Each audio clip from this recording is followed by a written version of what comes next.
Merry Christmas Eve for those who celebrate. Only the bold and brave here today. Okay, just a couple of items for you at the top. Today we are announcing we've shipped 350 million COVID-19 vaccine doses to the world. That is more than one dose to the world for every American and more than any other country. Those 300, wrong chart, other chart. Oh, here's the chart, okay. Here's the chart. These 350 million doses have gone to 111 countries and are part of our commitment to share 1.2 billion doses on top of our work on the ground to turn vaccines into vaccinations and bolstering manufacturing capacity at home and abroad. In the spirit of giving this holiday season, we continue to ask that every country and company do their part to get more life-saving vaccines to the world. I just want to pause because I think there's some sort of tone or ringtone or phone happening. Okay. Great. All right. Well, we'll figure out who that belongs to. Also wanted to note today we received further evidence that our jobs recovery is one of the strongest ever. The average number of Americans filing for unemployment over the last 4 weeks is near its lowest level since 1969. We've added nearly 6 million jobs this year, the most of any first-year president in history, and the number of people receiving unemployment benefits has dropped from around 20 million to around 2 million since President Biden took office. Thanks to the American Rescue Plan and our successful vaccination program, Americans are back at work at a record-setting pace, and we are not in the same place we were at in the beginning of the pandemic. And families have more money in their pockets. Americans on average have nearly $100 more in their pockets each month than they did last year after accounting for inflation. And we're obviously going to continue to build on this moving forward as well. Last piece to announce, today Transportation Secretary Pete Buttigieg announced $241 million in grant funding to improve ports at 25 projects across the country through the Port Infrastructure Development Program. These grants demonstrate rapid action on commitments in the Biden-Harris Port Action Plan. Investing in our infrastructure will strengthen our supply chains, help speed the flow of goods, and lower prices for Americans. And that's more important. Did you get what I did there? Port, yep. Investments to come thanks to the bipartisan infrastructure law. I didn't even do that. Someone on my team did, but it's still funny. Go ahead. Thanks, Jen. So President Biden last night said in sort of the most direct terms that he would support a filibuster carve-out for voting rights. What made him decide to come out publicly with that direct wording? And then is he lobbying any senators to come along with him on that? Obviously, there are a few holdups on that issue. Sure. Well, in case you all didn't see the interview the president did with ABC that aired last night, and more pieces were out this morning, the president was asked, and so everyone has the phrasing of what he said, so you support a carve-out of the filibuster for voting rights. Well, I don't think we may have to go to that far, but I would. If it's the only thing standing between getting voting rights legislation passed and not getting passed is the filibuster, I support making the exception of voting rights for the filibuster. So just so everybody has the full context.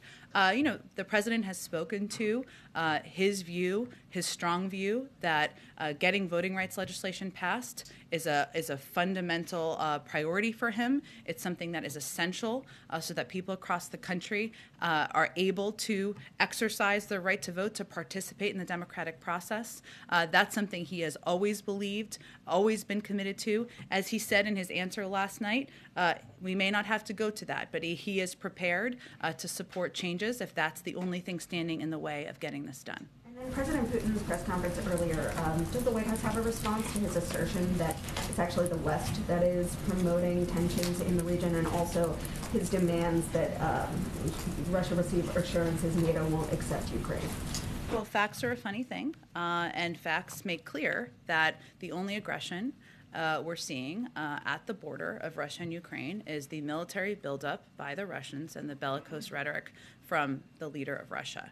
I would also note that also this morning, and I know we just did a background briefing on this as well, in that press conference, President Putin said he was encouraged by, and I'm paraphrasing here, the fact that there will be diplomatic talks, plans for diplomatic talks in January. We also believe that that is the best path and the right path forward. The third thing I would just note is that NATO is a defensive alliance. It's not an aggressive alliance. There is no evidence to the contrary, to suggest anything to the contrary from the United States or NATO members. And of course, our efforts are to work with and defend our NATO partners. Go ahead, Brian Major. President Putin also said that there has been an agreement to have a meeting in Geneva in January. Can you confirm that? There has not been a final agreement on the location or timing at this point in time. Why not? And why do you think he would say that if that's not true? Is he trying to sandbag you? I can't speak to what President Putin's motivation is at any point in time, certainly not today. We are working towards diplomatic talks. There have been proposals put forward by the Russians. Some we would agree with, some we certainly wouldn't agree with. Obviously, on the NATO example is a good example of that. And we're working to finalize what they'll look like. We also agree diplomatic conversations are the right path forward. Is this January time schedule more likely than not, since he's uttered it publicly? We have also said that we are looking ahead to talks in early January. Why can't you confirm it then? Because we haven't finalized the details of them yet. Understood. I'm not sure if this has been asked before, but it's getting closer to the deadline of January 5th. Does the administration have a point of view on the alarm raised by the airline industry with the 5G regulations going in and the assertion by some airlines that if they can't use the altimeter at about 40 airports, there will be delays, cancellations, disruptions to the flow of airline passengers and their ability to fly around the country? I have seen reports of that. I have not actually talked with our team about that. I can do that, Major, and get you a better assessment from our economic team. Thanks, Jen. Sure, go ahead. Thank you, Jen. Merry Christmas. Thank you. You too. Eve. Eve, yes. So why is the president saying about this new variant, nobody saw it coming, nobody in the world, if that's not true? Well, first I would say that nobody knew that there would be the number of different variants. Nobody knew exactly how transmissible they would be. We, of course, knew that there would be additional variants at some point coming. We didn't know what they would look like.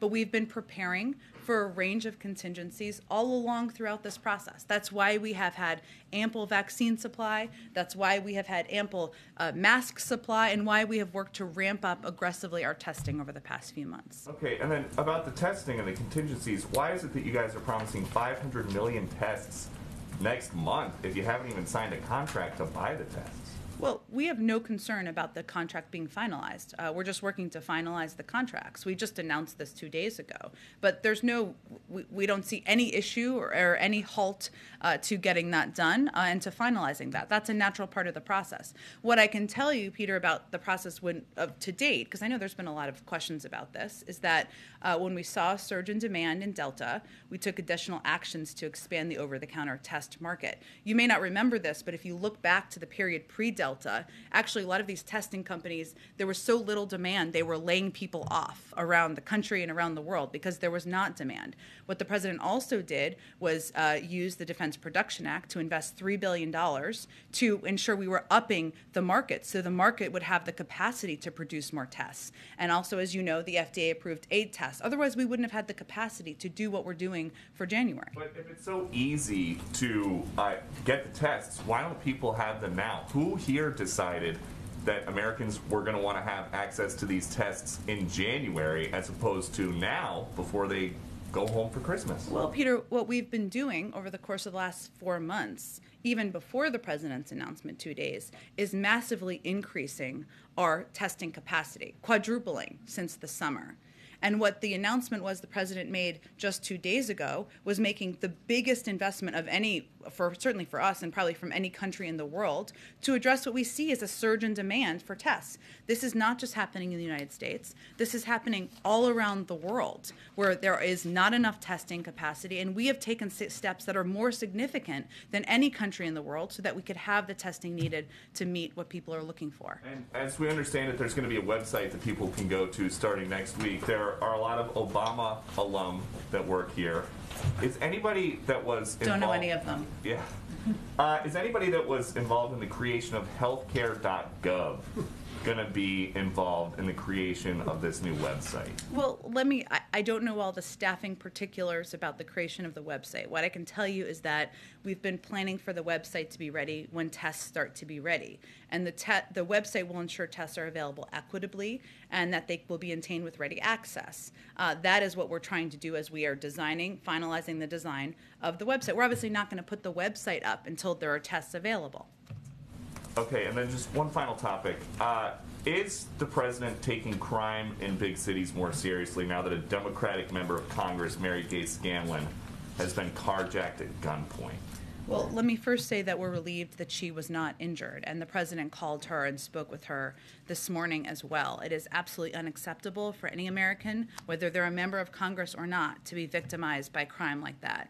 We have been stepping up federal law enforcement efforts for some time now, obviously prior to this carjacking. And we're giving communities historic levels of funding through the rescue plan to fight crime, make neighborhoods safer by supporting programs to interrupt violence, hiring additional law enforcement officers, and providing them with the resources and tools they've asked for. We're also helping communities through initiatives like the COPS program, which is putting 1,000 more cops on the beat. And the president's proposal in his budget is to add almost $300 billion in funding for these programs, more than it was even under the last president. And so just, if I may, final one, if the president is giving big cities historic levels of funding and members of Congress are going home and getting carjacked at gunpoint, then what else can the president do, or what else is the president going to do to keep people safe?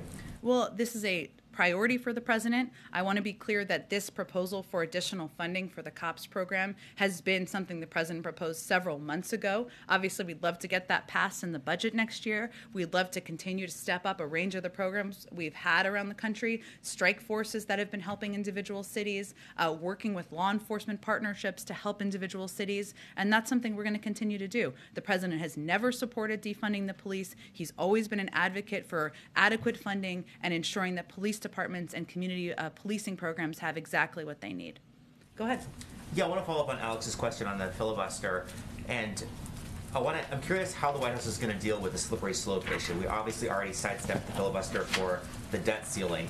What is the president going to say to Democrats who say if voting rights is important enough for a filibuster exception, why not gun violence? Why not climate change or immigration? Well, he's happy to have that conversation with Democrats, and certainly we expect that to be a part of the conversations that will be had in the year ahead. The president was asked about voting rights specifically and the filibuster specifically.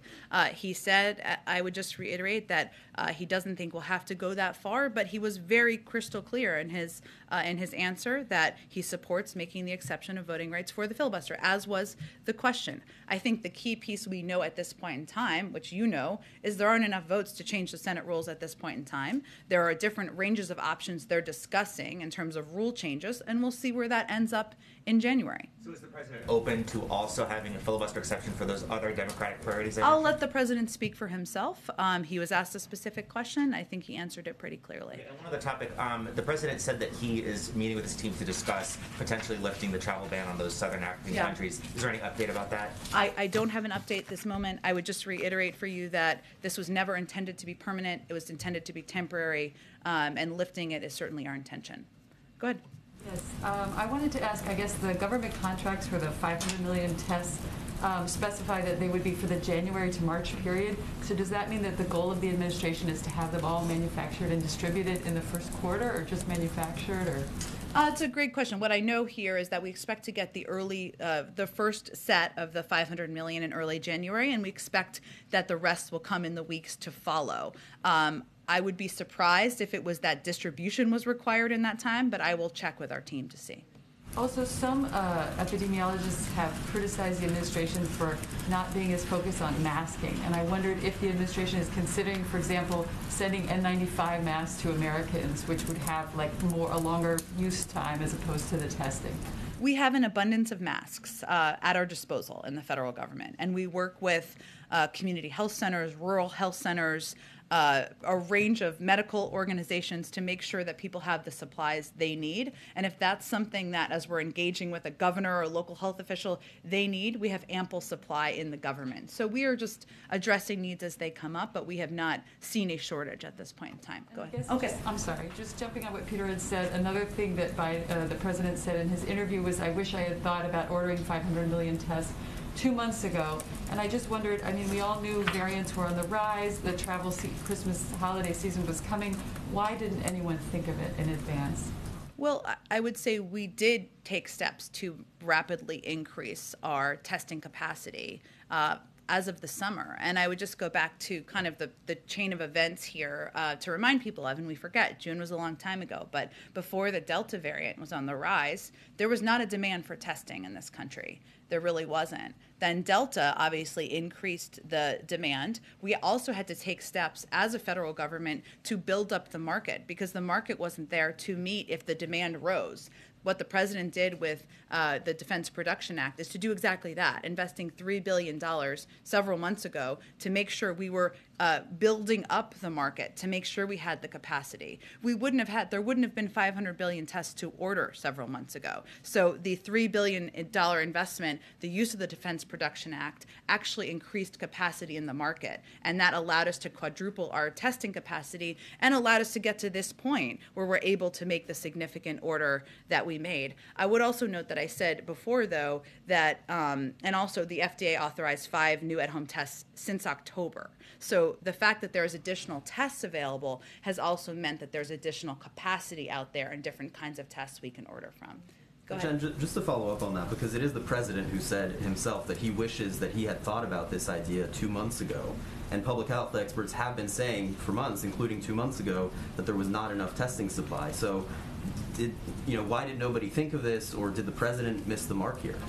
I think what I conveyed just to Alex, but I'm happy to reiterate to you, is that the president and the team did take steps to increase capacity. Of course, if there would have been 500 billion tests and we would have known that there were these, very transmissible variants, that's one thing. But the president knew that we needed to increase testing capacity. That's why he used the Defense Production Act to expand the supply of at-home tests. Without that, we wouldn't have the supply in the market. Yeah, I think the facts here are, though, important. I understand what you're asking, but I've answered it a couple of times. I'm trying to give you the facts and details so you can share them with your viewers. So using the Defense Production Act, without that and without 5 approved tests that have happened since October, there wouldn't have been the supply to order then. Those are all pieces that are important components of the process here. That's what I'm trying to convey. Yeah, I guess, is the president not aware that there were these supply constraints? Because he's saying yesterday that he wishes he had thought of this 2 months ago. Is he not aware that there wasn't the supply at the time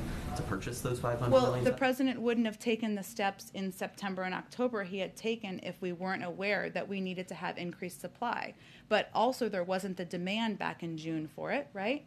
And Delta changed the mentality in the public for understandable reasons.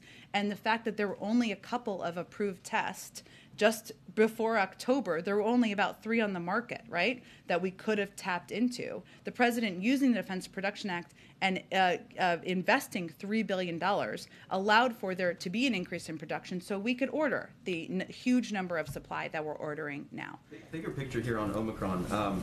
The president acknowledged yesterday that perhaps the government's response has fallen short in some regards. He said nothing's been good enough. You could argue we should have known a year ago, 6 months ago, 2 months ago. So did the administration do enough to prepare for Omicron, or is there now an understanding that perhaps there was more you could have done?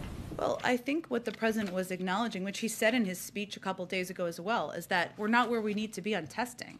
No one is saying we are. That's why we have tried to take additional rapid steps and be as bold and ambitious as we can with the available supply that is on the market. In terms of what steps were taken, when Omicron was discovered, which was right around Thanksgiving, right? We took urgent action on travel, told Americans to get their booster or vaccine. That Monday, the president addressed the country to where we were with the virus. That Thursday, he released a winter plan. CDC has hosted at least 24 standing meetings or briefings on Omicron. CDC established a new standing Omicron conference call that includes more than 250 state, local, tribal, and territorial health officials. And so we've taken a number of rapid steps as soon as we knew that this was a variant, even before it hit the United States.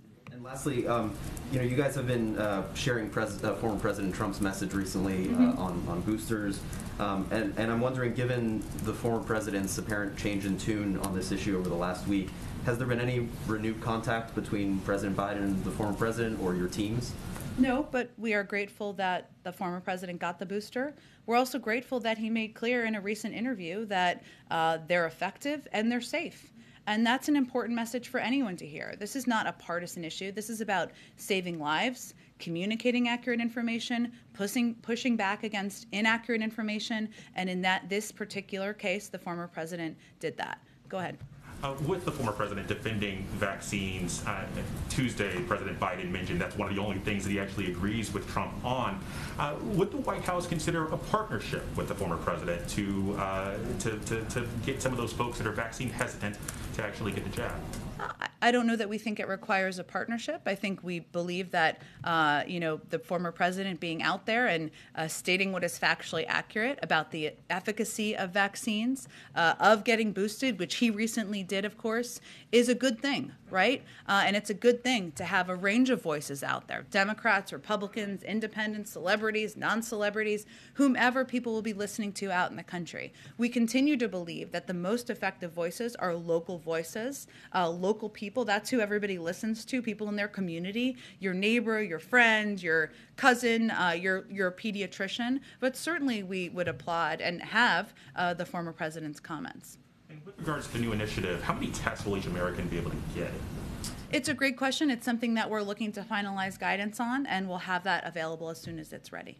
So lastly, you talked about the rise in Delta and Omicron and how there were steps taken based off that. Yeah. But what we've heard from some viewers is that, look, they feel like we're back here again because last year, the holidays, people were rushing to get tests. And so for them, this could be predictable just because so many people are trying to gather. And the question is, again, why wasn't there some foresight? Or for them, it seems like there might not have been foresight with meeting the demand of the holiday season. Well, I don't think last Christmas people were rushing to get tests because I don't think there were, maybe there was one, I'm not sure, over-the-counter approved test. Last Christmas, there were not vaccines available to the country, right?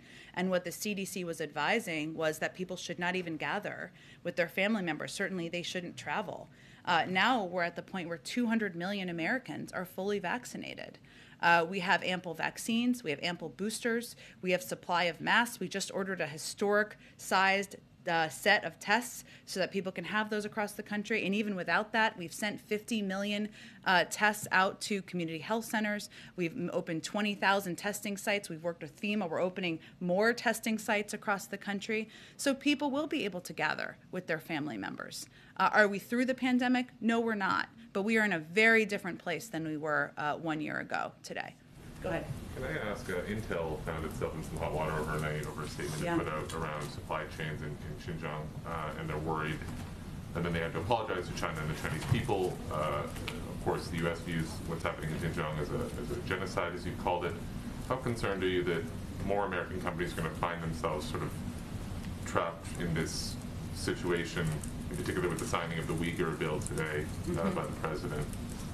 Well, I can't speak to the specific situation with one company, but I can say as a general matter that we believe the private sector and the international community should oppose the PRC's weaponizing of its markets to stifle support for human rights. We also think that American companies should never feel the need to apologize for standing up for fundamental human rights or opposing repression. As we've said before, we call on all industries to ensure that they are not sourcing products that involve forced labor, including forced labor from Xinjiang.